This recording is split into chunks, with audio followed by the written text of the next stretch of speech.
Oh. Ya, makasih banyak waktunya.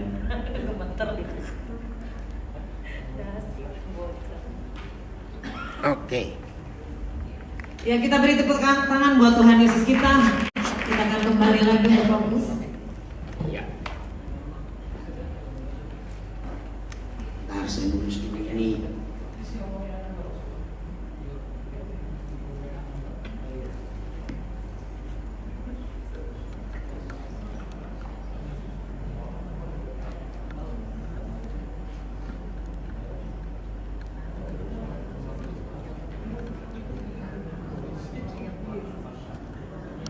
Ya.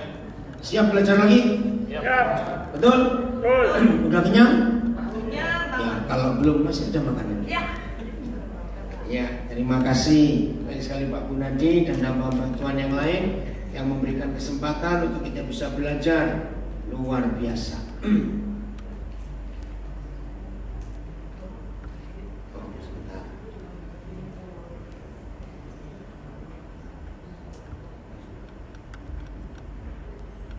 Nggak mau. Sebelum kita belajar di seminar sesi yang ini sebagai istilah wirausaha yang alkitabiah, maka kita akan mulai dengan konsep uang. Ada sebuah kemunafikan besar di dalam agama. Ini saya nggak bilang cuma gereja, agama. Saya ulangi, ada kemunafikan besar di dalam agama.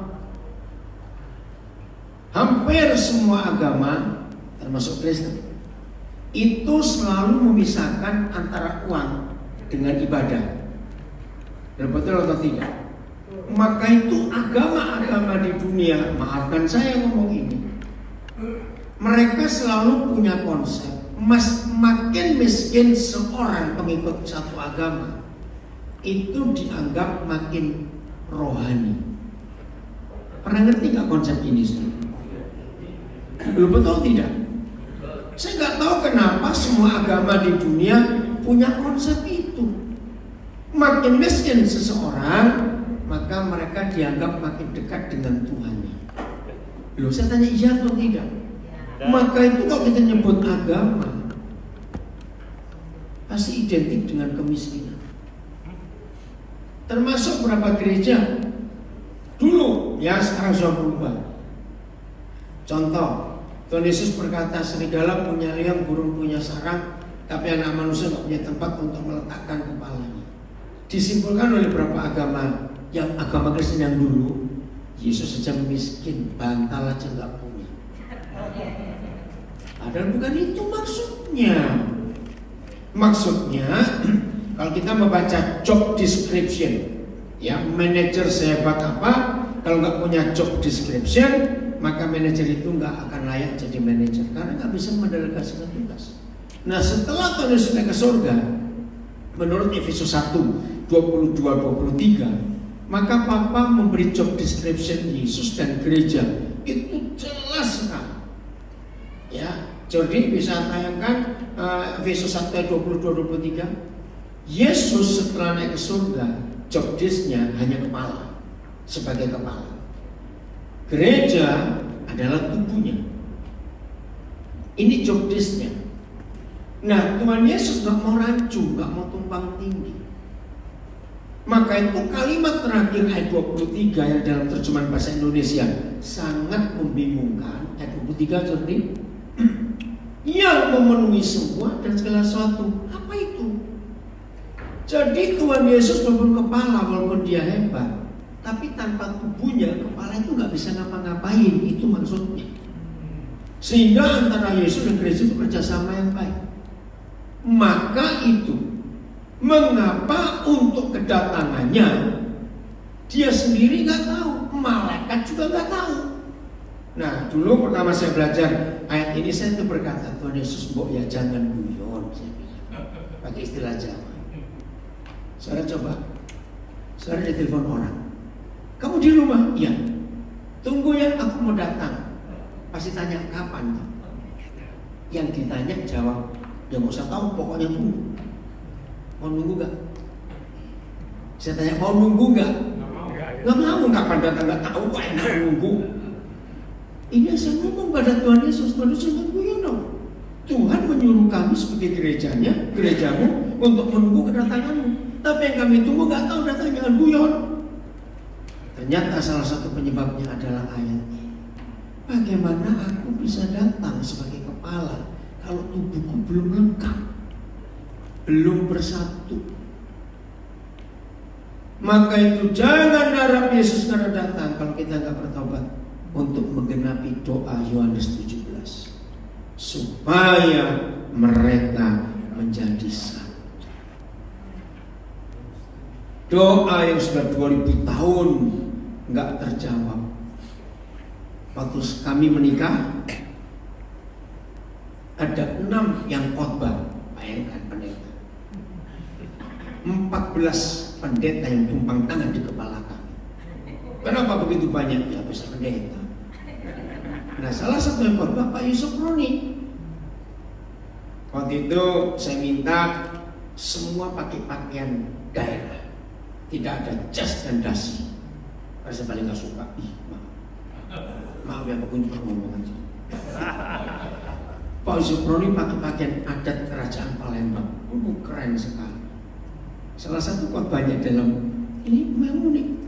Khotbah pernikahan tentang Yohanes 17. Kalau kita berdoa, yang jawab pasti Tuhan.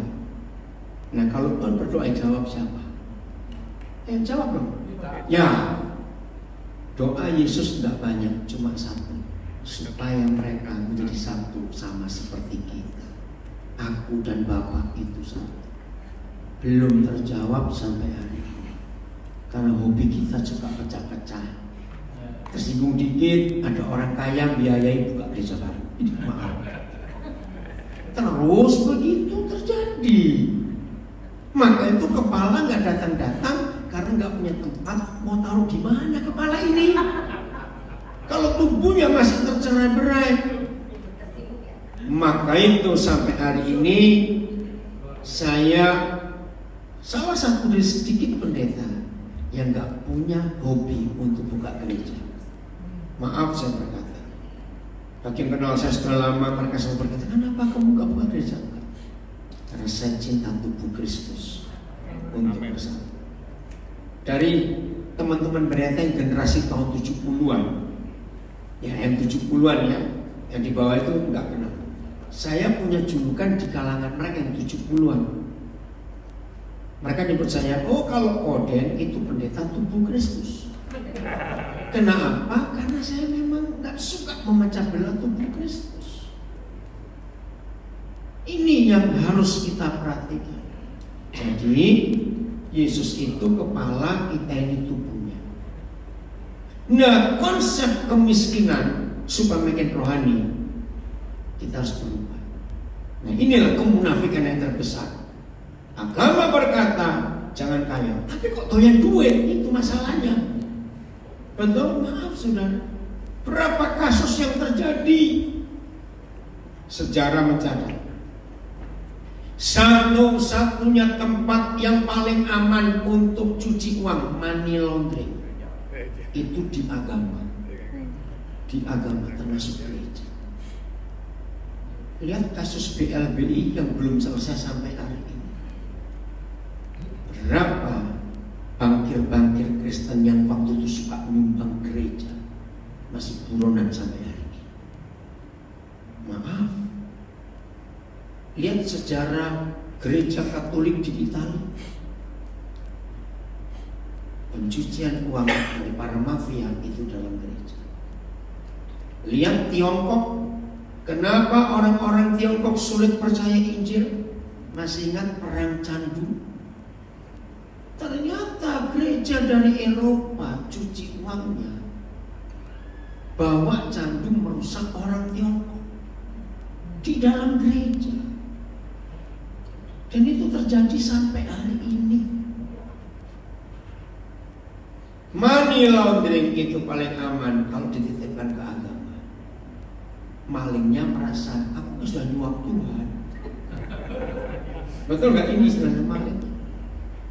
Kemarin malam saya diskusi dengan beberapa orang. setiap bulan Januari, catat, saya percaya di sini nggak ada orangnya, karena saya kenal orang-orang itu. Setiap bulan Januari, gereja-gereja tertentu itu membuat perampokan besar-besaran dengan khotbah buah sulung. Itu jahat. Mereka tanya, siapa perampoknya? Ya para pendeta sendiri. Siapa lagi? Menggunakan ayat-ayat perjanjian lama untuk memperkaya diri. Dan tadi malam Yesus itu selesai lewat 12:30. Gini aja dah. Kalau memang mereka konsekuen dengan buah sulung, pertanyaan saya, lalu buah sulung pendeta itu dibawa kemana? Loh betul tidak? Masa pendeta cuma nyuruh beri jemaat? Ini di daerah Tangerang lagi ribet dengan Jepang. Karena pendetanya langsung motong persembahan pelayan untuk bulan Januari. Berontak mereka. Kami nyicil rumah, uang sekolah anak bagaimana? Tanpa pemberitahuan. Jadi buah sulung wajib disetorkan. Jahat. Ini terjadi di dalam gereja. Dan itu gereja terbesar di Indonesia. Menyedihkan sekali. Sampai di Penakar mereka protes. Kami makan apa kalau semua dipotong? Dan terus memberi kesaksian palsu. Dari beberapa pengerja disuruh buat, oh kami diberkati selama memberi buah sulung. Akhirnya kebongkar. Yang buat pendetanya maksa pengerja. Aduh, sedih sekali. Maka itu saudara, kalau kita mau bicara entrepreneur yang alkitabiah, wirausaha alkitabiah, saudara, mau bicara uang tentang apa saja, kalau hidup kita benar, Tuhan pasti memberkati. Amin. Nah, masalahnya yang kita mau bicarakan, setelah dapat uang itu kemana? Jadi di sesi ini saya akan lebih banyak membahas setelah dapat uang, uangnya kemana? Saya nggak mau bicara tentang entrepreneur, tentang how to, bagaimana suksesnya seorang wirausaha Kristen. Enggak, Alkitab bisa menjamin semua kok. Masih ingat Kejadian 26, Ishak itu takut akan Tuhan. Nah itu ayat yang dipakai banyak oleh para pendeta untuk mengancam jemaat supaya memberi kepada Tuhan. Lihat Ishak, mana baca ayatnya itu? Orang ini makin hari makin kaya, kian lama kian kaya, dan dia bertambah kaya. Itu ayat itu paling banyak dipakai oleh para pendeta untuk nipu jemaat. Maaf saya berkata. Banyak janji-janji yang lain. Tolong perhatikan para hamba Tuhan, saya harus ngomong jujur.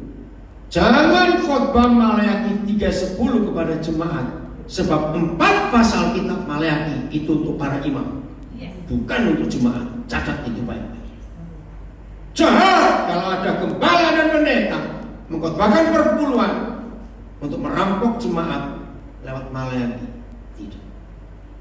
Justru kami, kita para imam yang diminta untuk mengembalikan kepada Tuhan, bukan jemaat. Mengapa gereja-gereja hobinya khotbah perpuluhan tidak pernah jujur? Salah satu ayat, ada banyak, saya nggak ada waktu.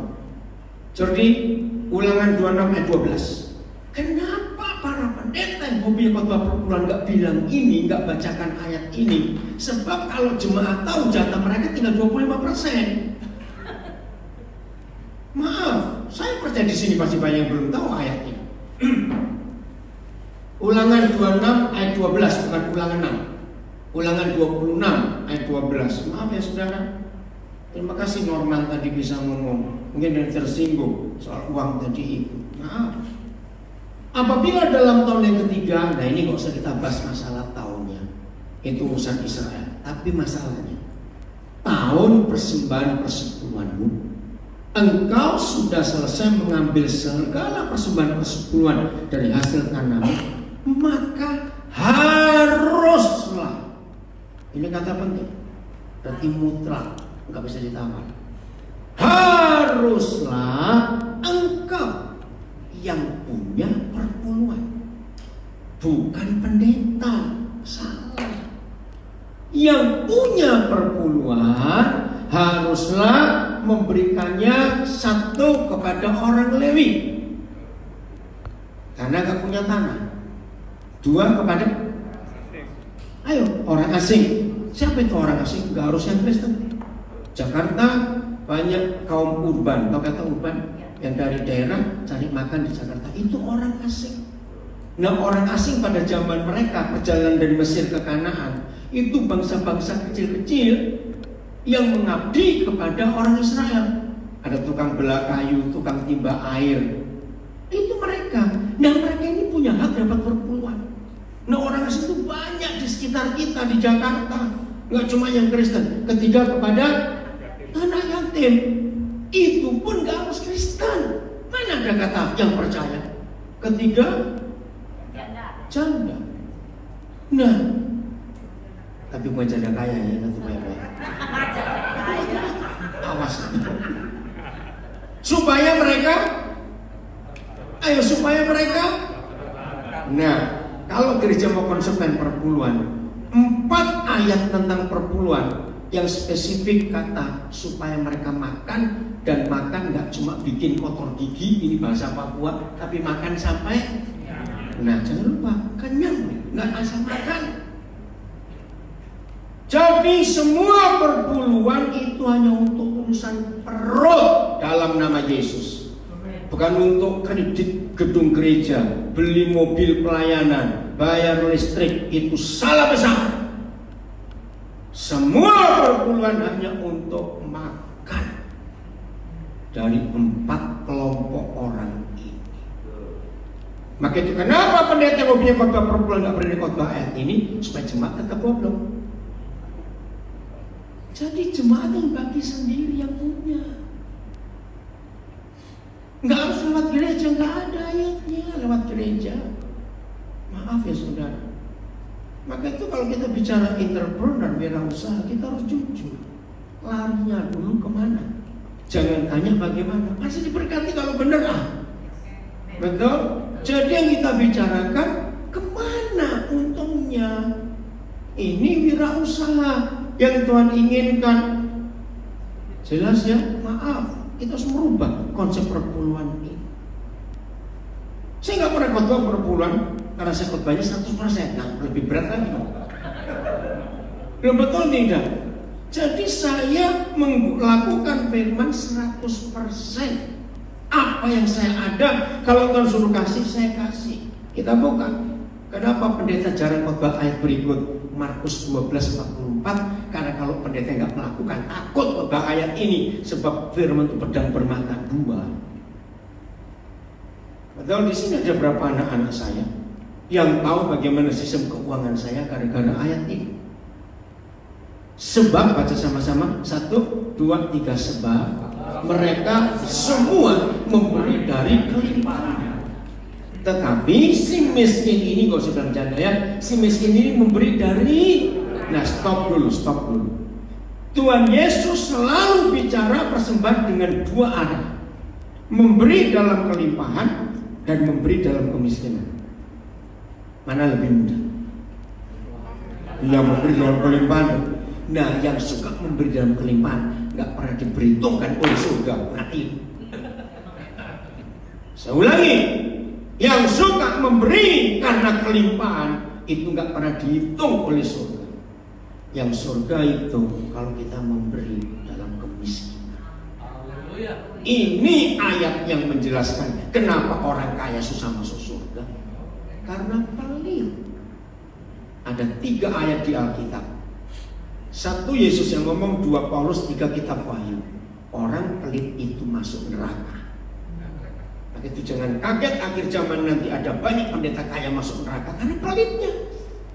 Tidak berzina, tidak mencuri, tidak dendam, tidak iri hati, tapi pelit tetap ke neraka. Catat ayat. Yesus ngomong Lukas 16, Paulus yang ngomong, dan maju dicari sendiri. Dan si miskin ini memberi dari apanya? Kekurangannya. Baca. Stop semua. Berarti ada sisa. Kalau kita mau jujur bicara wirausaha dalam sesama kita, para pengusaha Kristen harus siap nol semua. Oke, supaya nggak makin sakit hati yang nggak suka silakan keluar dulu. Saya akan ngomong terus. Serius, saudara. Benar.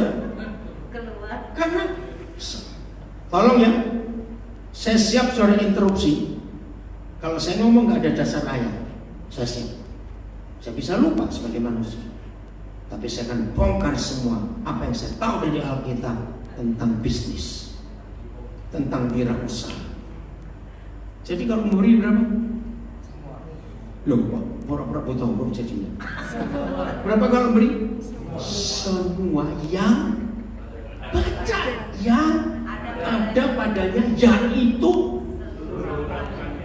Nah, ini yang pendeta nggak bisa khotbah, karena dia sendiri nggak memberi, tidak melakukan semua. Maka itu saya nggak pernah ngajar perpuluhan kecil.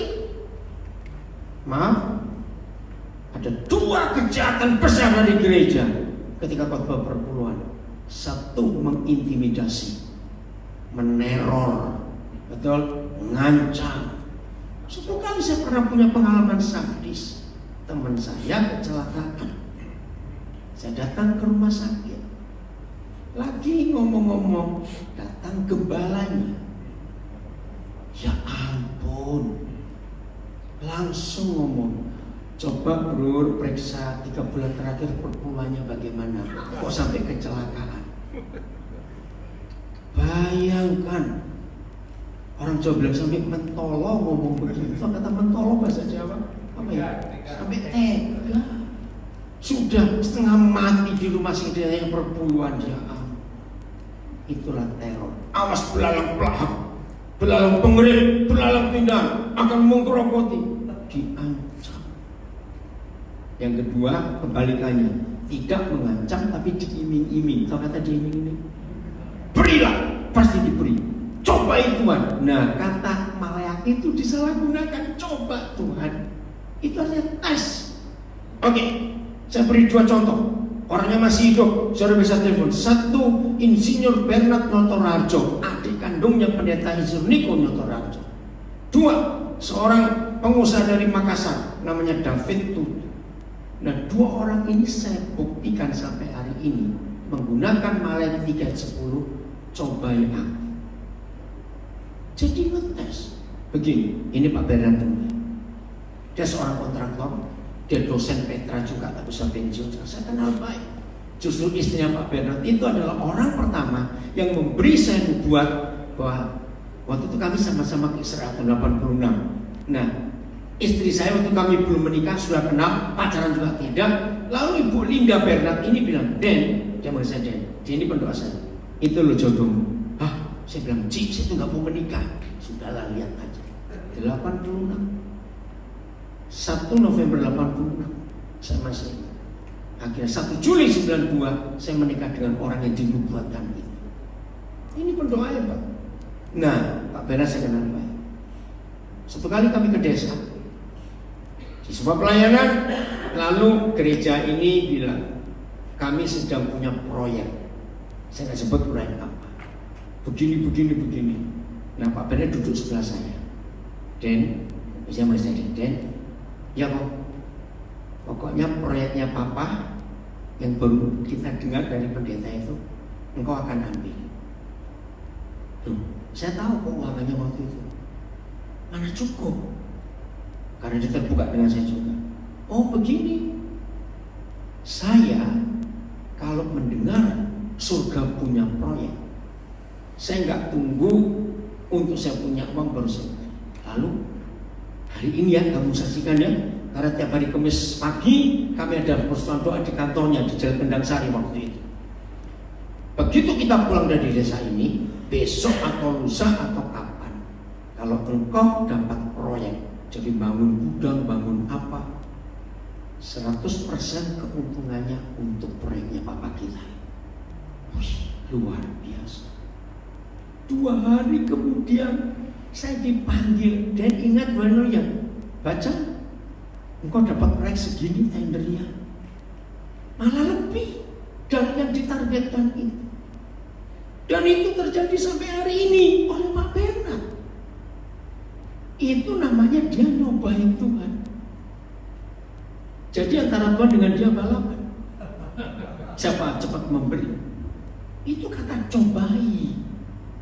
Bukan untuk diri sendiri. Betul? Nah ini David tutup. Pertama dia punya perusahaan. Dia support pelayanan kami di Papua. Tuhan berkati bisa punya perusahaan kedua. Makin memberkati. Suatu hari istrinya berdoa, Tuhan, kami akan buka usaha ketiga. Tapi 100% keuntungan usaha ini semua untuk pekerjaan Tuhan, 100%. Kami hanya menjalankan cash flow dan memutar supaya perusahaan lebih besar. Enggak sampai 3 tahun, 2 tahun, 4 bulan doanya berubah. Tuhan tolong kami jangan serakah. Kenapa? Ternyata untungnya perusahaan ketiga itu gabungan 2 perusahaan lebih lagi. Jadi lebih besar ketika dia nyobain Tuhan. Sekarang saya nggak tahu dia punya berapa perusahaan lagi. Tapi yang mereka pakai hidup hanya 2 perusahaan saja. Itu namanya nyobain, coba aku, tes aku. Nah saya ini ketemu pengusaha-pengusaha model begini masalahnya. Karena saya ajari mereka ayat ini. Berani gak kamu memberi semuanya untuk pekerjaan Tuhan? Maka itu tolong sampaikan pada teman-teman pendeta yang kita kenal, yang khotbahnya masih neror dan iming-iming jemaat. Jangan dapat memberi, nanti Tuhan mesti beri. Jadi logikanya, beri Tuhan ayam, maka dia beri kamu kambing. Beri kambing, nanti Tuhan berikan kamu sapi. Beri sapi ke Tuhan, nanti kamu kasih gajah. Nggak ada yang kambing. Taruh mana? Betul? Ini konsep yang salah. Tuhan gak pernah, maaf ya para hamba Tuhan, mulai minggu depan kalau pas jam persembahan jangan bilang, saudara mari kita memberi untuk Tuhan. Para saudara bilang, tidak semua. Tahu kata itu? Tuhan tuh gak butuh duit, tahu? Lu kok gak ada yang ngamen? Salah kalimat itu. Yang betul adalah, saudara mari kita memberi untuk pekerjaan Tuhan, bukan untuk Tuhan. Tidak. Ingat kita pakai, ingat kita pasmur, emas perak sedunia aku yang punya. Semua ternak semua itu aku yang punya. Mau ngasih apa? Betul? Nah, jadi bicara entrepreneur, wirausaha, ayo kita bicara. Karena pasti untung. Kok nggak amin? Lah untungnya kemana? Ini kita harus bahas. Kita buka dulu Kejadian 4 mulai ayat 20, 3 ayat saja. Jadi dari 3 ayat ini kita akan melihat ternyata papa kita itu the best and the first entrepreneur in the world. Enggak ada yang ngamen. Papa kita itu wirausaha yang pertama dan yang paling bagus di dunia. Lihat ayatnya. Ulangan Kejadian 4 ayat 20. Jadi jangan lupa ya, Markus 12 ayat 44. Jangan lupa. Ajari jemaat berani 100% memberi untuk Tuhan. Mulai dengan gembalanya dulu. Nah, ada yang ngamen. Telat. Ada itu nama orang ya. Bukan ada ono itu. Ini nama orang. Ada itu melahirkan Yabal. Yabal adalah orang yang menjadi bapak, penemu, inventor, yang memulai apa? Diam dalam kemah dan memelihara ternak. Jangan anggap enteng ayat ini. Bukan Tuhan iseng lalu firman ini dinyatakan. Kenapa perumahan penting? Ingat tadi Norman berkata bagus. Harusnya dana untuk rakyat itu nomor 1, perumahan dan kebutuhan sehari-hari. Tapi dipotong oleh gubernur saudara untuk yang lain.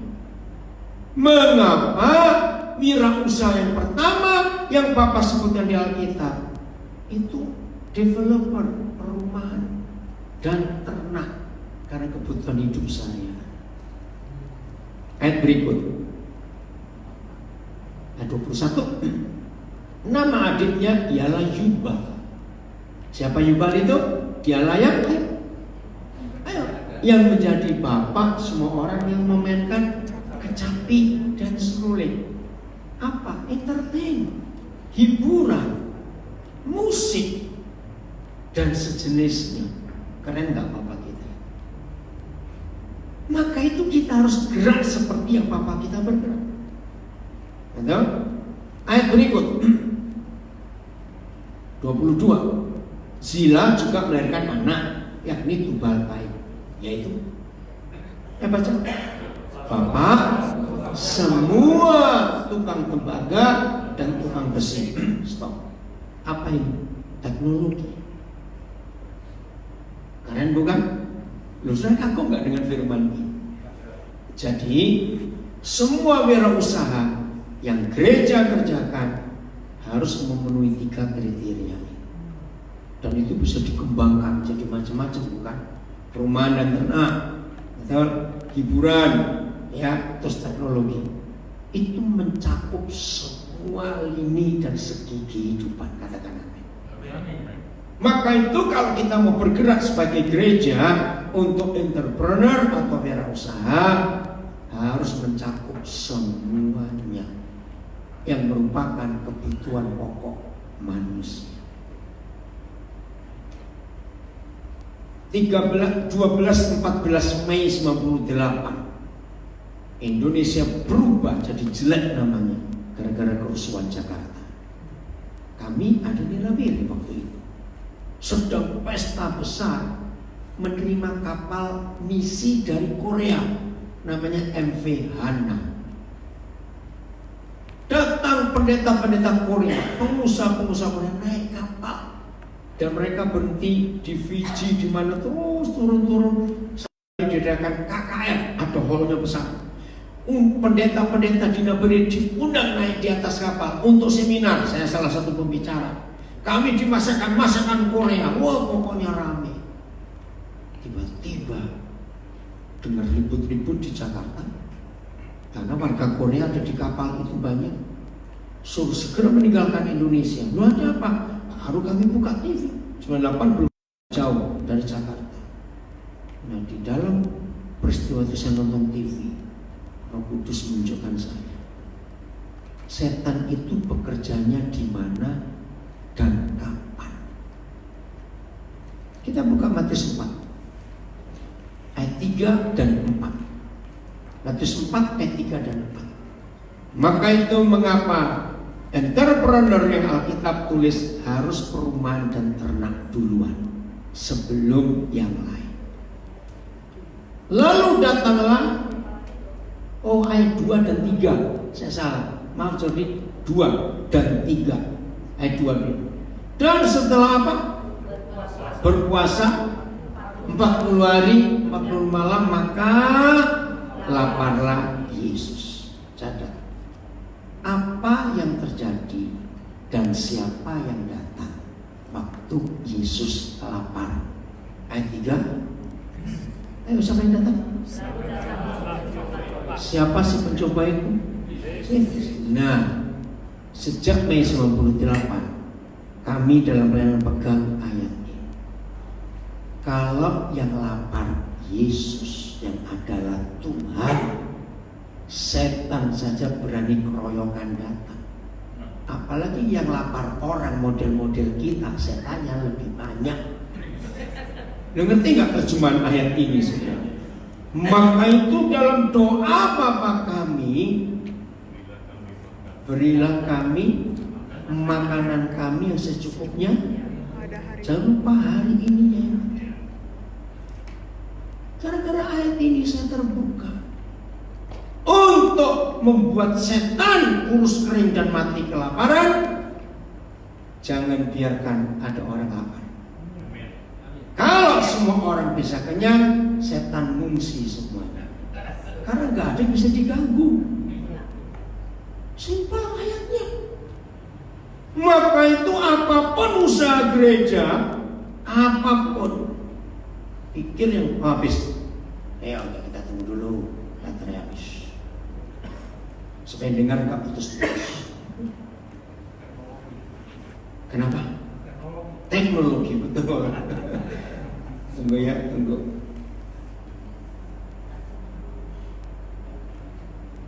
Ini anak saya baru sudah buta. Tunggu ya.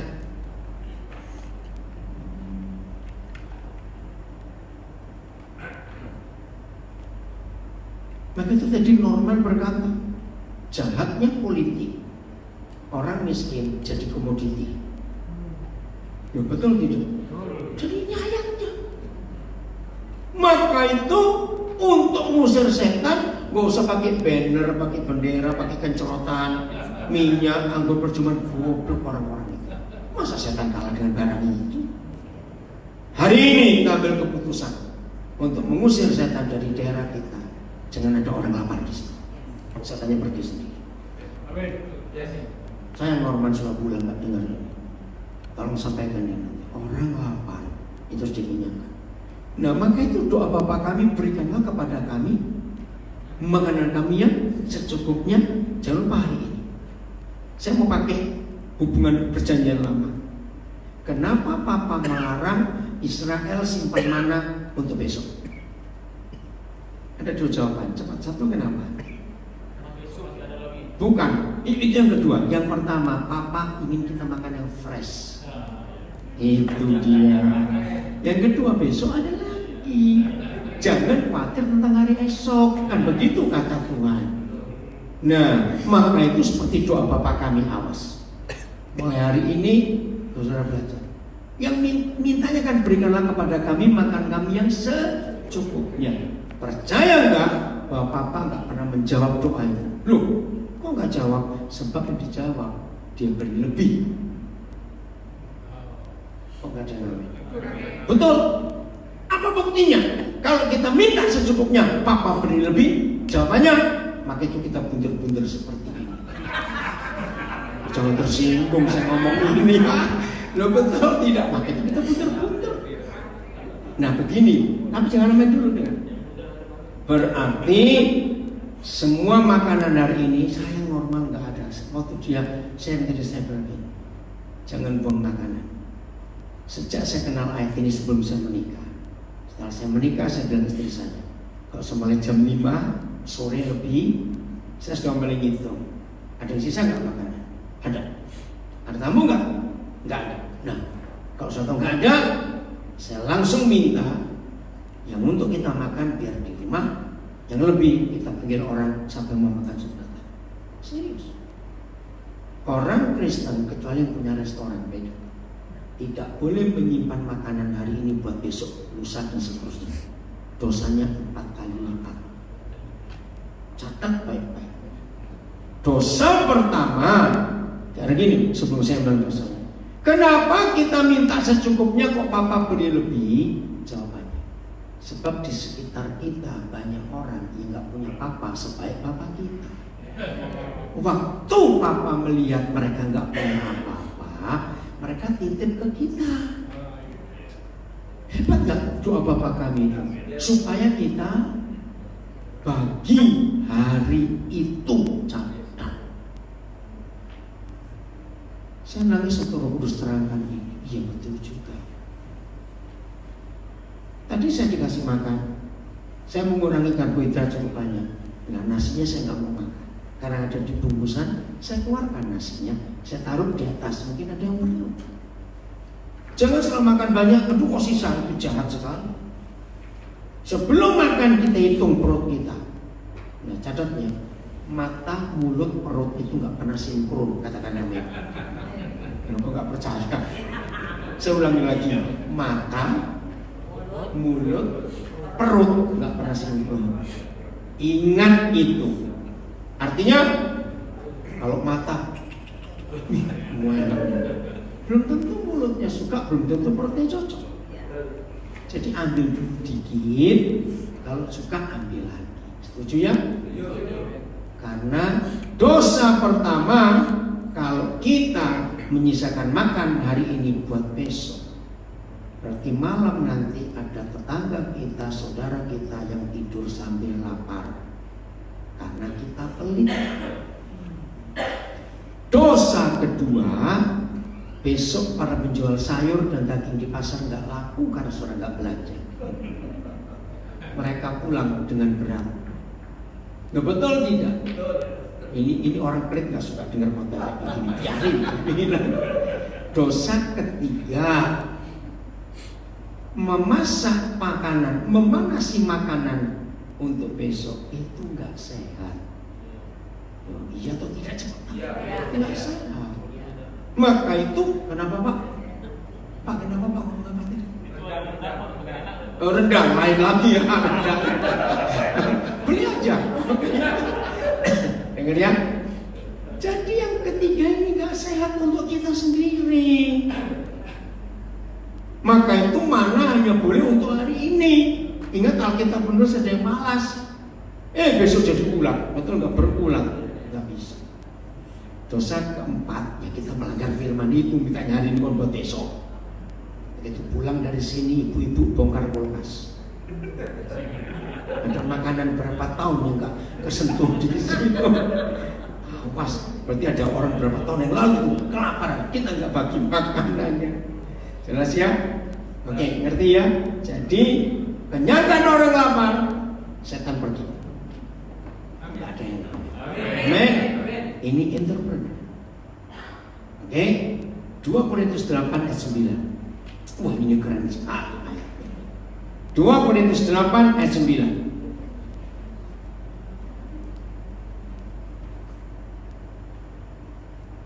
Jadi ingat, di mana ada orang lapar pasti ada setan. Jangan lupa itu. Yesus saja didatangi setan untuk lapar, apalagi kita. Karena kita apa? Baca, karena kita telah mengenal kasih karunia. Sudah belum? Dari Yesus Tuhan kita. Apa itu kasih karunia? Terus? Bahwa Ia yang oleh karena kita menjadi miskin supaya kita menjadi kaya oleh karena kemiskinan. Nah, kenapa pendeta yang hobi khotbah perpuluhan nggak berani khotbah ayat ini? Jadi ukuran Tuhan untuk kita memberi itu harus memberi sampai kita jadi miskin. Pasti ada yang amin. Telah. Jadi sebelum kita memberi sampai miskin, jangan ngomong persembahan. Nanti seluruh malaikat surga buat paduan suara. Maaf saya ngomongin. Bagaimana bilang persembahan kamu belum miskin kok? Saudara, 2 ayat ini cukup menyadarkan gereja bahwa memberi seberapa banyak pun kalau belum sampai miskin belum ada artinya bagi Tuhan. Saya bilang, kan kok sadis sekali? Enggak sadis. Loh, terus gimana buat besok? Nah ini kata saya, besok ada lagi tahu. Kok nggak percaya? Apalagi zaman sekarang, bisnis itu nggak perlu buka kantor, nggak perlu jam pagi sampai sore, online. Betul? Tinggal tidur, uangnya nambah sendiri tahu. Loh kok nggak amin kan? Jadi nggak usah takut kekurangan. Besok ada lagi. Terus gimana? Apa kita nggak boleh nabung? Boleh. Saya ajarin. Nabung itu untuk apa? 3. Cepat 1. Ayo. Pura-pura aja. Hemat. Nah itu salah. Bukan itu yang saya cari. Nabung untuk apa? Bukan hemat. Hemat umum. Ada 3. Ayo. Ini kayak nggak punya tabungan semua orang Yesus. Nabung untuk apa? Ayo umum. 1. Masa depan. Catat. Masa depannya sudah nyampe belum? Ya sudah. Ketika kita tabung untuk masa depan dan masa depannya belum nyampe dan hari ini ada orang perlu, keluarkan tabungan itu. Besok ada lagi. Kedua, tabungan untuk apa? Kayak nggak pernah nabung. Ya. Nabung adalah salah satu prinsip yang kita ajarkan mulai dari kitab Kejadian. Ya. Dia mendapat satu penglihatan bahwa pada Oke, saya tahu. Nah, ini tujuan nabung untuk orang lain. Kalau pakai Yusuf, untuk siapa? Buat Mesir sendiri sudah lebih-lebih yang ditabung Yusuf. Maka itu dia bagi. Maka itu jangan egois bicara tabungan hanya untuk diri sendiri, salah. Semut juga sama. Kalau kita mau belajar semut, kita malu. Dengar, binatang hanya ada 1-2 ekor, enggak banyak. Binatang itu kalau sudah kenyang, kita kasih makan yang kesukaan mereka. Jawab, dimakan atau tidak? Kalau kita, nah itu dia masalahnya. Kalau tadi ada suara bapak-bapak nabung seperti semut, semut nggak nabung untuk diri sendiri, mereka bagi.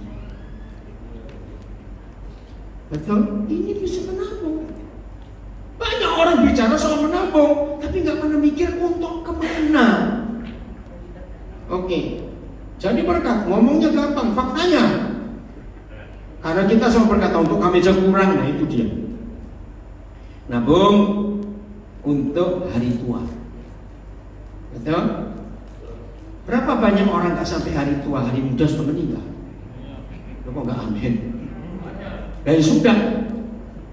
Jadi ketika kita nabung untuk hari tua dan hari tua belum tiba dan ada orang perlu, lanjutkan, keluarkan. Besok ada lagi masuk. Kita usaha kok. Lo kok gak amin sih? Sedikit pendeta ngajar konsep ini. Karena kita semuanya seperti lintah. Tahu kata Amsal, lintah, untukku dan untukku. Anaknya pun namanya untukku dan untukku. Itu lintah ini. Betul? Itu Alkitab. Apa? Pajak. Iya sama, lintah pajak sama. Biasanya yang ketiga, untuk anak sekolah. Betul. Tapi ketika bayaran anak sekolah belum nyampe dan ada orang perlu, lanjut, keluarkan. Besok ada lagi untuk kita tabung buat anak kita, buat biaya sekolah.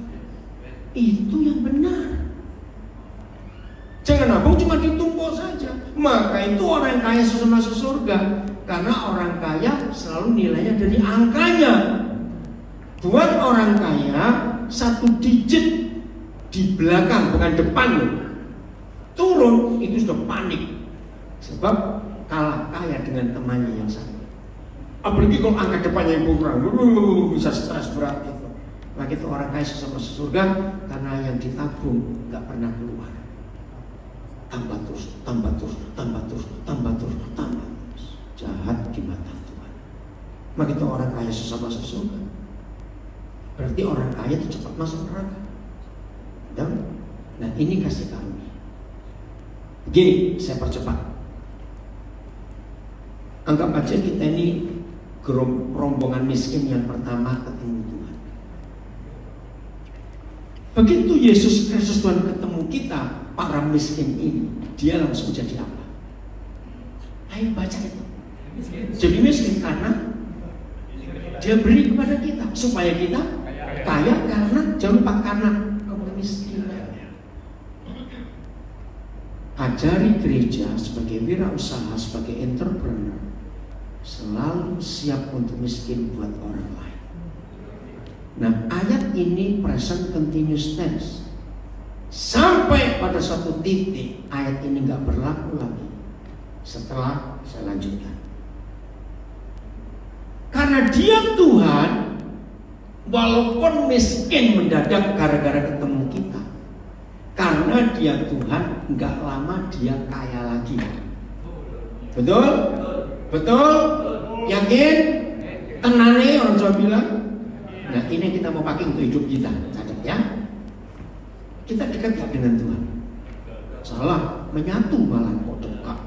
Beda. Betul? Karena Immanuel.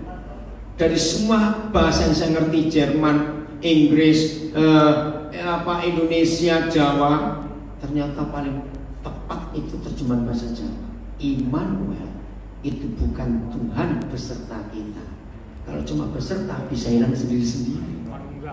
Tapi Alkitab bahasa Jawa, Gusti nunggil kelayan kita menyatu. Itu bahasa Jawanya. Gusti nunggil kelayan kita. Amsal 17:22, hati gembira adalah obat yang manjur. Nah, bahasa Jawanya bagus. Ati sing semplah, pati nealon-alon. Itu bahasa Jawanya. Nah, itu belajar bahasa Jawa, bisa bahasa Sunda, pakai bahasa Sunda. Karena untuk memperkaya pengertian Alkitab yang luar biasa. Catat, satu-satunya buku dan nggak ada yang bisa nyanyi yang diterjemahkan ke ribuan bahasa cuma Alkitab. Sampai November 2013, data yang saya terima dari Lembaga Alkitab Internasional di Colorado Spring, Alkitab ini sudah diterjemahkan ke dalam sekian, kira 4.000 lebih bahasa di dunia. Dan negara yang paling banyak Alkitab yaitu Indonesia, karena bahasa sukunya sangat banyak, luar biasa. Maka itu Alkitab ini kaya. Oke, saya lanjutkan. Jadi karena Yesus sayang kita, Dia melihat kita miskin, Dia buat dirinya jadi miskin supaya kita jadi kaya. Baru miskin sebentar, karena Dia Tuhan maka Dia kaya lagi. Ya ampun, baru kaya sebentar, rombongan miskin kedua muncul. Terus Yesus ngapain? Miskin lagi. Tapi karena Dia Tuhan, nggak lama Dia kaya lagi. Baru kaya sebentar, rombongan miskin ketiga muncul lagi. Nah, saya stop sama yang ketiga saja. Awas. Kita rombongan mantan miskin yang pertama sudah jadi apa sekarang? Sering ketemu orang miskin kan? Nah, lanjutkan. Loh, ayo. Jangan amin, lanjutkan. Apa itu? Nah, kita harus berbagi kepada orang miskin itu sampai kita menjadi miskin. Tinggallah tidur, besok ada lagi, kaya lagi, dan terus begitu. Maka ayat ini akan stop ketika nggak ada orang miskin di dunia. Amin. Itu tujuan biblical entrepreneur, bukan untuk memperkaya diri sendiri. Salah satu cara saya menggenapi ayat ini, saya menyekolahkan banyak orang supaya mereka pintar.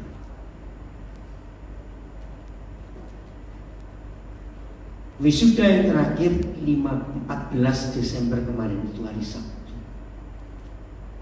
Kalau saya hitung sejak tahun 81 saya muliakan orang. Maka yang lulus terakhir 14 Desember hari Sabtu kemarin dari Sugio Pranoto Unika di Semarang, itu mungkin sarjana yang ke-490 sekian. S1 ini, S2 58 orang, S3-nya 6 orang, dokter umum 14 orang, spesialis 2 orang, 1 pilot.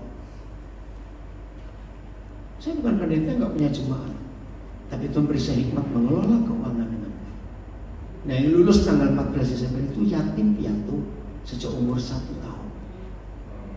Dia diasuh oleh neneknya dan tantenya, adik mamanya dan omanya itu mama dari mamanya. Nah, ini anak tunggal. Sampai hari ini anak ini nggak tahu orang tuanya di mana, bukan meninggal, bukan cerai, menghilang. Jadi omanya pun nggak tahu anaknya ini dan mantunya di mana, tiba-tiba hilang. Dan anak setahun tinggal aja mungkin. Lah tantenya ini gara-gara ini sampai nggak menikah, karena harus biayai. Dia biayai mamanya, yang tua biayai ponakannya juga. Suatu hari tanpa sengaja saya ketemu tantenya, dia mau nangis, langsung cerita, aduh kalau gitu bisa nolongi ponakan saya nggak? Di mana ponakan itu begini? Oh ya, langsung. Waktu itu anak ini kelas 2 SMP nggak mau sekolah. Tapi dia bilang sekolah percuma, sering nggak bayar. Saya malu. Saya sudah pindah berapa kali SMP karena nggak bayar. Ya malu dong anak itu. Hari itu ketemu, saya peluk dia, saya bilang mulai hari ini kamu panggil kami papa mama. Nangis. Karena dia setahun dia nggak tahu papa mama dari mana. Saya bawa ke Nabiri, dia orang dari Taman Sari, Jakarta. Saya bawa ke Nabiri, saya sekolahkan, lulus SMA, lulus SMP, lulus SMA. Tanya, kamu mau kuliah di mana? Saya mau masuk Sugio Pranoto. Ada apa di sana? Saya ketemu satu fakultas yang saya tak tahu. Di Indonesia belum ada, BINUS saja belum. Programmer soal game. Lulus 14 Desember kemarin. Dia nangis karena kami nggak bisa hadir. Karena berubah tanggal wisuda. Tapi tanggal 14 malam dia naik kereta ke Jakarta. Karena tanggal 15 kami pelayanan di New Soho, di salah satu gereja. Saya kaget. Dia bawa toganya semuanya. Untuk apa nak? Saya ingin foto dengan papa mama. Aduh. Saya kaget. Jadi di tengah selesai kebaktian dia pakai toganya, dia foto dengan kami berdua bertiga. Terus dia ngomong, saya nggak tahu hidup saya jadi apa kalau nggak ketemu papa. Ini entrepreneur. Selalu ingat orang lain. Jadi jangan cuma bicara sukses, berhasil, untung sekian, jangan. Tapi untuk apa?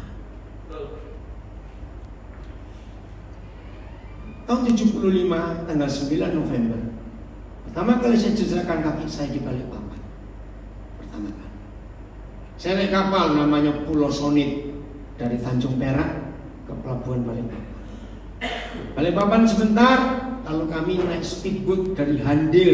Waktu itu jalan raya Balikpapan Samarinda belum tembus, lewat dari Balikpapan ke Handil jalannya rusak, naik speedboat ke Samarinda. Tanggal 16 November dari Samarinda saya mudik dengan tim 5 orang ke pedalaman.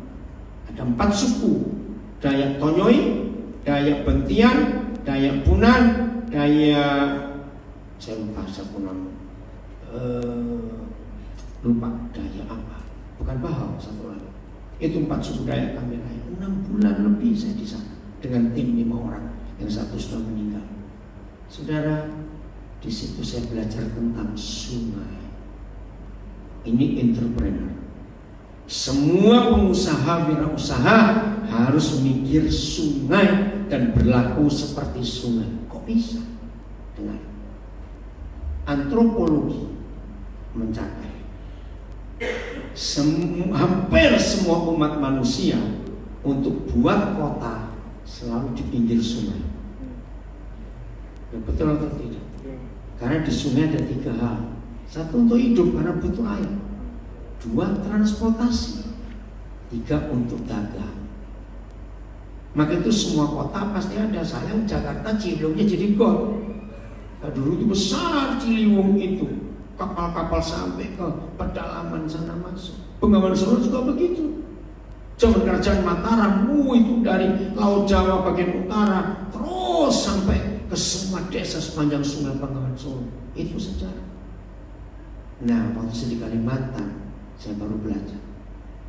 Kejadian 2 itu ayat pertama tentang sungai, masih ingat? Maka ada 4 aliran sungai keluar dari taman itu. Yang 2 hilang, yang 2 masih ada sampai hari ini. Betul? Nah, kenapa salah satu sungai hilang itu penghasil emas? Ini entrepreneur. Ya karena waktu yang saudara baca sendiri, emas disebut, betul nggak? Salah satu sungai itu emas. Ini bicara bisnis. Mengenai Pison, terima kasih. Nah, sampai Wahyu 22 ayat 2 masih bicara tentang sungai. Berarti para wirausaha Kristen, para entrepreneur Kristen harus hidup sebagai sungai. Mari kita bongkar. Tidak semua kita tahu sumbernya sungai sampai muaranya. Tapi gara-gara saya sering ke pedalaman di Papua, di Kalimantan, maka saya tahu berapa sungai itu sumbernya itu di mana dan muaranya kemana. Pertanyaan saya, air yang keluar dari sumbernya dengan air yang keluar dari muaranya, mana jumlahnya lebih besar? Ayo, saya tanya lagi ya. Air yang keluar dari sumbernya, contoh Ciliwung sumbernya di mana? Awas nggak tahu orang Jakarta. Gunung Salak di Bogor. Ya, dengan muaranya yang lebar, Ancol apa itu jadi muara Ciliwung. Tanyaannya, Debit air yang keluar dari sumbernya dengan kemuarannya mana lebih besar. Ini penting. Muara. Itu ribuan persen, saudara. Maka di sini hukum ekonomi gugur. Hukum ekonomi internasional, pengeluaran tidak boleh lebih besar daripada pemasukan. Ada pepatah dalam bahasa Melayu, nggak boleh lebih besar pasak daripada tiang, pasti ambruk. Nah, pengusaha-pengusaha Kristen jangan takut bangkrut kalau pengeluaran saudara besar, pemasukannya kecil. Nah, saya ngomong ini dulu, setuju tidak? Enggak, takut bangkrut dong. Gimana? Pengeluaran banyak, pengusaha sedikit kok gak bangkrut? Impossible. Tapi di mata Tuhan itu possible. Karena sungai. Gara-gara saya di Kalimantan tahun 75 sampai 76, saya bertobat. Dan saya gak balik lagi gara-gara sungai. Ayo kita bongkar. Bagaimana mungkin air yang masuk lebih sedikit daripada air yang keluar? Ribuan persen gak perbedaannya, saudara? Ya kok jauh sekali. Terus gimana? Nah, ini hukum surga. Kenapa? Enggak, Pak, sumbernya kecil. Bukan karena sumbernya. Ini loh. Ternyata ada 3. Saya bicara alam dulu. Mengapa sungai-sungai gak ada yang bangkrut? Pemasukannya lebih kecil daripada pengeluarannya. Catat 1, ada hujan yang turun. Betul? Tolong catat. Kenapa Ibu? Charger ini ada. Gak apa-apa, sini. Karena sini bisa. Mau ditarik? Ya. Hujan yang turun, betul? Nah, dengarkan. Hujan itu jeripaya sungai atau tidak? Makasih. Enggak. Apa dalam bisnis? Dalam bisnis sampai hari ini hujan itu selalu ada. Artinya bonus. Bonus. Tidak ada bisnis tanpa bonus. Loh ya atau tidak?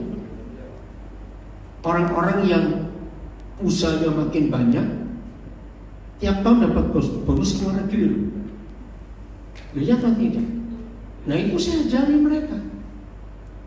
Air hujan yang turun untuk menambah debit air sungai tidak boleh diambil oleh sungai itu 1% pun. Air hujan harus dialirkan. Oke, sebelum saya lebih jauh, saya mikir, bayangkan kalau ada sungai rakus. Coba uraikan definisi sungai rakus itu kayak apa? 1, nggak dialirkan. 2, diserap sendiri. Oh, jangan bilang gitu loh, Pak.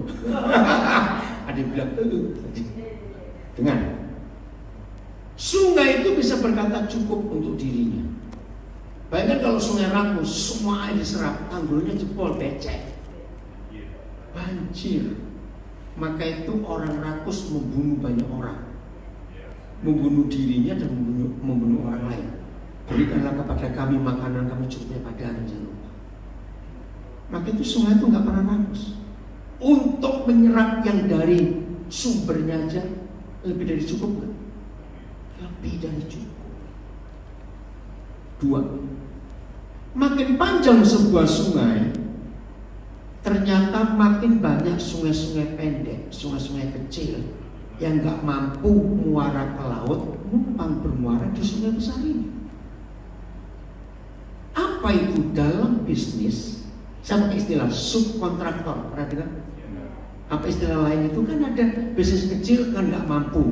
Terus kita yang punya usaha besar, apa istilah itu dalam bisnis? Bukan join. Main kontraktor itu kalau untuk developernya yang lain umum. Titip itu loh. Franchise bukan. Ngerti pokoknya ya? Titip. Karena kami kecil, kamu tuh sudah besar.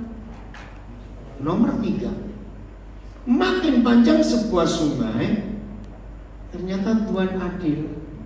Di sepanjang aliran sungai itu akan muncul sumber-sumber kecil, mata air baru. Betul tidak, Saudara? Loh iya atau tidak saya tanya? Luar biasa. Maka itu gak pernah ada sungai bangkrut di dunia. Walaupun pemasukannya kecil, pengeluarannya ribuan persen lebih besar daripada pemasukan. Karena keadilan Tuhan. Kok gak ada yang ngomong? Maksud saya begitu lebih di saudara gitu loh. Nah, sebelum saya menikah, kurang berapa minggu, saya beritahu istri saya. Istri saya itu orang bank, jadi akuntannya bagus. Saya bilang, penghasilan kita ada 2. Apa itu dia tanya? 1, persembahan kalau saya melayani. Itu untuk kita. 2, itu bonus. Nah, dia belum tahu bonus itu kayak apa. Saya ceritakan, kalau pas kita nggak melayani, ada orang kirim berkat. Nah itu bonus. Terus 1 rupiah pun kita nggak boleh pakai. Lalu untuk siapa? Nanti kamu akan tahu. Nah, masuk tahun ketiga, istri saya stres, pembukuannya bubar. Karena begini, orang buat pembukuan itu kan dihitung masuknya, betul? Baru mikir keluarnya. Artinya semua pembukuan itu harus yang pasti ditulis. Nah, selama saya hidup, yang pasti itu bukan yang masuk, yang keluar ini pasti. Nah, terus saya bingung. Ini pasti tanggal sekian, ini pasti tanggal sekian. Dan maksudnya kapan? Tunggu, saya bilang. Jadi bertahun-tahun pegang pembukuan, nggak pernah balance. Ngerti nggak? Akhirnya dia capek. Nah, itu kami nggak pernah defisit karena ada 3 tambahan tadi. Bonusnya. Karena setelah masuk tahun keempat, istri saya bilang, tahu nggak? Kenapa? Karena saya nggak pernah ngitung keuangan itu. Habis mau dihitung bagaimana? Masuk juga pasti mau dihitung, keluarnya pasti, sih hitungan pasti dong. Ternyata yang kita pakai untuk hidup itu cuma 1,8% paling banyak. Saya juga baru tahu. Maka itu saya nggak pernah ngajar perpuluhan. Buat kami berdua suami istri, maka itu berat badan kami dari dulu begini terus. Karena kami itu nggak geragas, apa kata geragas? Nggak rakus. Kami ini bisa berkata cukup.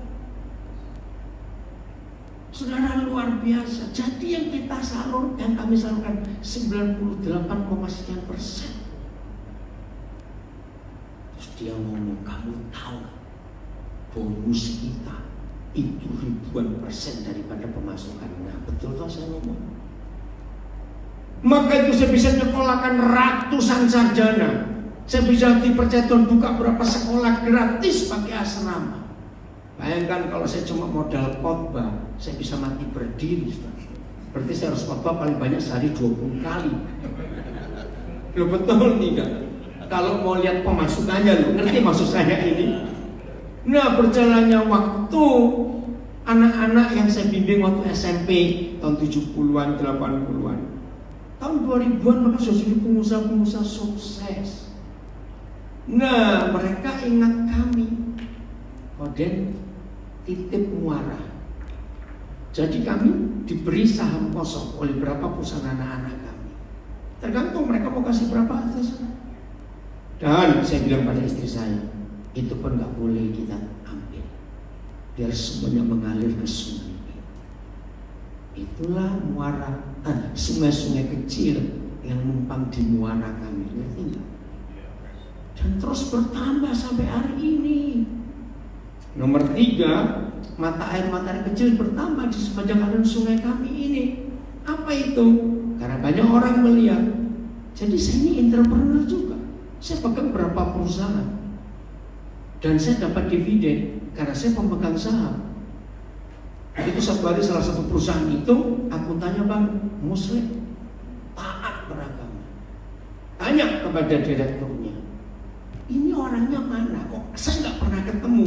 Padahal tiap bulan dia terima. Saya terima gaji karena saya dalam satu posisi. Yang kedua, setiap akhir tahun saya terima dividen.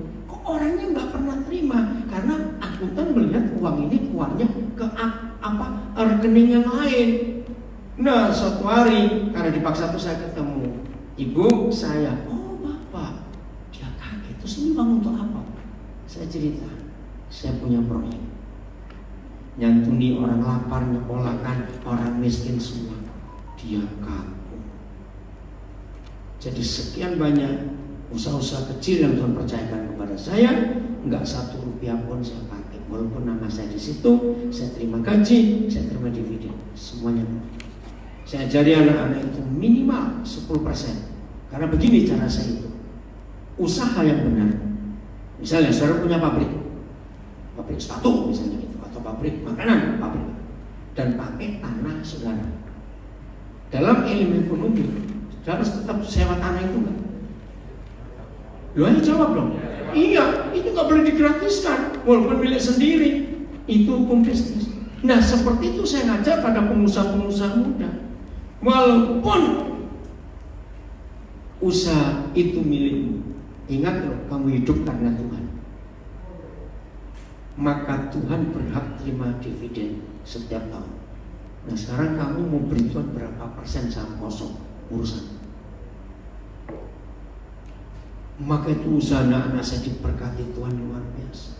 Karena saya ajari biblical entrepreneur.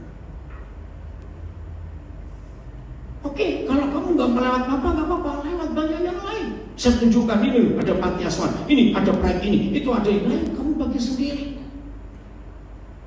Anak-anak saya senang karena mereka, nah, setelah 10 tahun terakhir, itu pertama kali saya dengar kata CSR, pernah dengarin?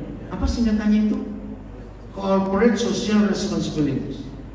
Ahok adalah pejabat negara pertama yang menggunakan CSR dengan betul. Begitu muncul jembatan apa? Semanggi, yang dan banyak lagi yang lain. Nah, seharusnya begitu. Entrepreneurship yang kita kerjakan harus tahu CSR-nya kemana. Katakan amin. Maka jangan pikir untung, pasti untung karena Tuhan kok, nama Tuhan kita sebut di atasnya. Jelas? Oke, saya stop dulu. Ada yang mau tanya? Cepat. Jam berapa? Hah? Cepat nggak apa-apa, nggak rasa. Saya senang Pak. Ada yang mau tanya? Cepat. Ayo. Masih cepat ya, Andri, ke Karawang? Ayo tanya, cepat diskusi, senang. Kok jadi nggak ada pengusaha lagi di sana? Oh, ada, silakan. Itu yang dimaksud dengan saya pernah dengar. Pertama, boleh saya sebut namanya salah satu teman saya di Suhento Riau, dalam penyatuan tubuh Kristus itu, penyatuan agama itu justru yang berbahaya. Iya. Kalau dalam hal ini, Ya, saya tahu itu New Age. ya. Oke, one world, one currency, one government. Itu sudah ada tahun 80-an awal. Beda. Tubuh Kristus bukan penyatuan agama, tapi anggota tubuh harus bersatu. Itu beda. Jelas Pak ya? Oke, ada yang lain soal bisnis? Ayo, soal usaha, ayo cepetan tanya. Nggak ada? Saya boleh. Ya boleh. Saya dapat warisan Pak. Ya. 280 juta. Oke. 100 kira-kira 100 berapa juta itu saya tertipu Pak. Ya. Saya bilang mesti saya, kalau saya tertipu saya kembali kasih kamu 120 juta. Saya udah kasih dia 50 juta Pak. Akhirnya saya nggak punya duit sama sekali, tapi anak-anak kami berhasil Pak, sukses 3 Ya. orang. Anak saya 4. Cuma Ya langsung Pak pertanyaannya. pertanyaan ini, saya akhirnya didendam sama istriku Pak. Ya. Sampai saya nggak punya apa-apa, sampai saya mau diusir sampai segala macam, tapi saya tetap bertahan Pak. Cuma saya mau tanya Bapak, apakah itu artinya saya memiskinkan diri sendiri atau gimana Pak? Enggak Pak, karena kena tipu lain. Mau misalnya dari sini kalau kita berbagi untuk orang miskin, maka kita yang belum menikah jangan salah menikah. Jangan menikah cari calon istri mata duitan, bangkrut gitu. Oke, yang lain. Siapa? Ada pertanyaan? Ayo. Ada? Ayo, tanya soal bisnisnya seru sekali. Ya, silakan Pak. Saya punya anak saya itu sutradara. Ya. Dia terpikir tentang perpuluhan, kemudian terpikir tentang menabur. Kemudian menurut pandangan saya, kamu belum punya apa-apa, tapi sudah menabur. Kemudian menabur itu Tuhan. Kalau kita tidak menabur, tapi kita juga harus menanam. Kalau menanam harus dipelihara atau tidak? Bagaimana cara memeliharanya? Terima kasih. Ya, yang memeliharanya kita tahu tujuannya. Kalau panen untuk siapa? Jadi bisnis yang benar itu pasti untung. Loh, kok nggak aneh? Ya nggak benar sih bisa untung kok, apalagi yang benar. Betul? Nah kalau sudah untung, selalu pikir untuk siapa? Jangan bilang untuk apa. Ya kalau untuk apa, untuk keluarga kita sendiri, beli semua yang enggak. Tapi untuk siapa? Mari kita buka Filipi 1 ayat 21 dan 22. Keren sekali ayat ini. Filipi 1 21 22. Ini ayatnya Ahok. Gara-gara dia ayat ini terkenal di Indonesia waktu dia masih jadi gubernur DKI. Karena bagiku, nah hidup adalah Kristus, bukan duit. Dan nah ini bisnis. Loh, kok mati adalah untung? Sebelum kita tahu rahasianya, kita buka ayat 22-nya. Kita tahu kenapa mati baru untung. Tetapi jika aku harus hidup di dunia ini, nah ini keren. Coba saudara baca pakai perasaan. Berarti Paulus ini ingin hidup atau ingin mati? Kalau baca. Tetapi jika aku harus hidup di dunia ini, dia ingin mati atau ingin hidup? Mati. Coba lihat ayat 23, ini kita tahu dia itu ingin mati. Ya. Aku didesak dari dua pihak. Pihak pertama, nah aku ingin pergi dan dia bersama dengan Kristus itu lebih baik. Berarti jelas ingin mati. Kembali ayat 22 Jordi. Tetapi, nah kata tetapi, jika aku harus hidup di dunia ini, kalau harus hidup, bukan karena terpaksa, beda. Itu berarti, baca. Ayo, itu berarti bagiku bekerja memberi buah. Saya stop saja di sini. Saya kaget waktu Tuhan mengajarkan ini kepada saya. Berarti kita harus jadi pohon yang berbuah. Amin. Dan itu perintah Tuhan Yesus. Kalau nggak berbuah ditebang loh. Ingat Matius 10, kapak sudah siap di bawah pohon kayu itu. Masih ingat? Wih, menakutkan. Jadi harus berbuah. Nah, bagaimana sebuah benih bisa jadi pohon buah? Nah, kalau dia mau mati. Lo ngerti gak kata ini? Maka itu hidup adalah Kristus, mati adalah keuntungan. Karena kalau kita mati, kita jadi pohon dan berbuah. Satu saja ada, 4 sampai waktunya. Siapa pernah sadar? Tahun 79, Roh Kudus menyadarkan saya ayat ini. Wih, saya ternyata sampai hari ini para pengusaha Kristen harus punya prinsip pohon buah. Ternyata sampai hari ini tidak pernah ada di dunia pohon buah pernah tahu rasa buahnya sendiri. Catat. Pohon buah tidak pernah tahu rasa buahnya sendiri. Durian, pohonnya tahu rasa durian itu kayak rambutan, pepaya, apokat, tomat, jagung, semua pernah nggak tahu rasa buahnya sendiri. Kalau pohon buah kayak manusia nggak ada buah di dunia. Sebab berjerih payah, nggak pernah nikmati, orang lain nikmati dan tetap harus berbuah. Kok nggak ada yang ngerti? Nggak bingung Pak, asal nggak pelit. Saudara, mungkin belum ada loh pendeta seperti saya menyekolahkan ratusan orang tanpa saya minta dia balas kepada saya. Tidak. Semua kamu tolong orang. Kemarin malam saya di Kelapa Gading cerita tentang seorang. Saya ketemu anak ini 30 Oktober 2011 di Mall Daan Mogot. Saya tak kenal. Kalau Kudus bilang sekolah kan anak itu. Loh, anaknya siapa ini? Saya tepuk pundaknya, kaget. Waktu itu dia kelas 2 SMA dan sudah nggak bisa sekolah karena nggak ada yang biaya. Orang tuanya nggak mau biayai. Mulai hari ini dia dibuang oleh ayahnya. Mulai hari ini kamu panggil papa. Wih, dia nangis. Nangis di mall gimana?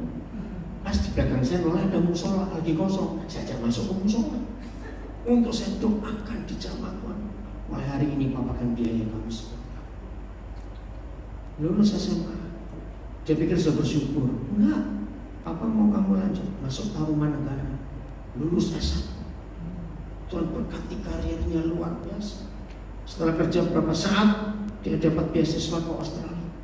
17 Juni 2019, dia membiayai kami suami istri ongkos ke Australia untuk menghadiri wisuda dia. Saya nangis. Dan sekarang baru lulus 17 Juli, dia sudah kerja. Sekarang dia membiayai 2 orang untuk kuliah. Satu kuliah di Bandung, S2. Dia biayai. Dia bilang, kalau saya nggak ketemu Papa, saya nggak akan begini. Maka itu anak-anak saya nggak suruh saya balas kasih orang lain. Kalau saudara pernah dengar waktu kasus Ahok diadili, di antara puluhan pengacara paling muda namanya Roni Talapesi, itu anak yang kami didik. Dia yatim piatu, lulus sarjana hukum S1 Atmajaya, S2-nya Gajah Mada. Saya biaya. Sekarang dia sukses, dia sekarang nyekolahkan orang-orang lain lagi. Berarti saya berbuah, tapi saya nggak pernah nikmati buah itu biar orang lain yang nikmati. Dan saya akan tetap berbuah. Masih ingat Mazmur 92? Makin tua makin subur dan makin berbuah lebat. Maka itu para pengusaha Kristen kalau makin tua makin merosot, awas kamu, gitu aja sudah. Pasti ada yang salah dalam hidup ini. Maka itu jadilah pohon buah. Walaupun nggak pernah tahu rasa buahnya, tetaplah berbuah sampai Yesus datang kembali. Maka usaha kita akan diberkati Tuhan luar biasa, karena dia tahu kemana uang ini larinya. Amin. Nyekolahkan banyak orang. Ayo, saya punya pelayanan penjara. Semua gereja pasti punya pelayanan penjara. Tapi maaf, saya beda. Rata-rata gereja punya pelayanan penjara itu cuma khotbah di penjara. Saya tidak. Maaf ya, izinkan saya cerita. Pertama, saya akan tanya para istri mereka. Lalu lulus suami di penjara. Saya cek ada kerjaan nggak? Kalau nggak ada, bisa bayangkan suami di penjara, anak nggak mau jadi apa. Saya beri modal mereka para istri narapidana untuk kerja. 2, anak-anak mereka rata-rata nggak bisa sekolah. Karena uang dari mana bapaknya kerja? Saya santuni anak-anak mereka. Saya utus tim untuk ngecek ke rumah mereka di daerah mana. Jadi nggak cuma khotbah, tapi tolong mereka. Dan itu nggak cuma yang Kristen. Yang ketiga, suatu kali saya dipanggil Menkumham. Istri saya kaget, wah ada apa kamu kok dipanggil? Yang cari saya namanya Pak Haris. Itu saya ikut kaget. Itu mewakili. Ternyata nama saya itu berkali-kali masuk ke Menkumham untuk buat tanda tangan pembebasan bersyarat. Nah mereka itu heran, ini pendeta. Karena saya sebut pendeta. Kok bisa bebaskan yang Islam yang ini? PB tahu ya, pembebasan bersyarat. 3 hal yang saya harus lakukan. Menjamin. Dan tergantung kasusnya berat atau ringan, wajib lapor. Kalau nggak lapor yang dicari yang menjamin, maka itu jarang orang mau. Karena risiko. 2, bayar, nggak gratis. Betul? 3, tanda tangan, berani bimbing. Nah ini orang banyak nggak mau. Saya nggak ngitung berapa ratus yang sudah saya bebaskan demi kasih Yesus. Begitu Pak Haris manggil, ya, saya datang, coba tangan tuh nggak lepas-lepas. Oh, ini pendeta Daniel. Saya pikir kenapa nggak dilepas tangan saya? Saya coba tarik. Oh, Bapak ini Tionghoa ya. Kan bingung. Setelah dia sadar kok saya tarik-tarik tangannya, baru dia lepas. Dia ngomong begini, Pak, bagaimanapun kayanya pemerintah Indonesia, tetap nggak akan sanggup bangun penjara lagi. Maka itu semua penjara di Indonesia itu over capacity. Dan itu masalah baru buat kami. Maka itu kami buat program PP. Tapi orang tua narapidana pun banyak yang gak mau nanggung karena malu. Maka itu kalau ada 10 aja orang kayak bapak, tugas kami itu ringan. Sayang waktu. Tolong para pendeta pelajari kitab Filemon. Cuma 1 pasal, tapi itu keren sekali. Filemon. Onesimus hari itu mau bebas. Seneng gak orang mau bebas dari penjara? Tapi Onesimus enggak. Aneh. Paulus yang bingung, kenapa lu gak mau bebas?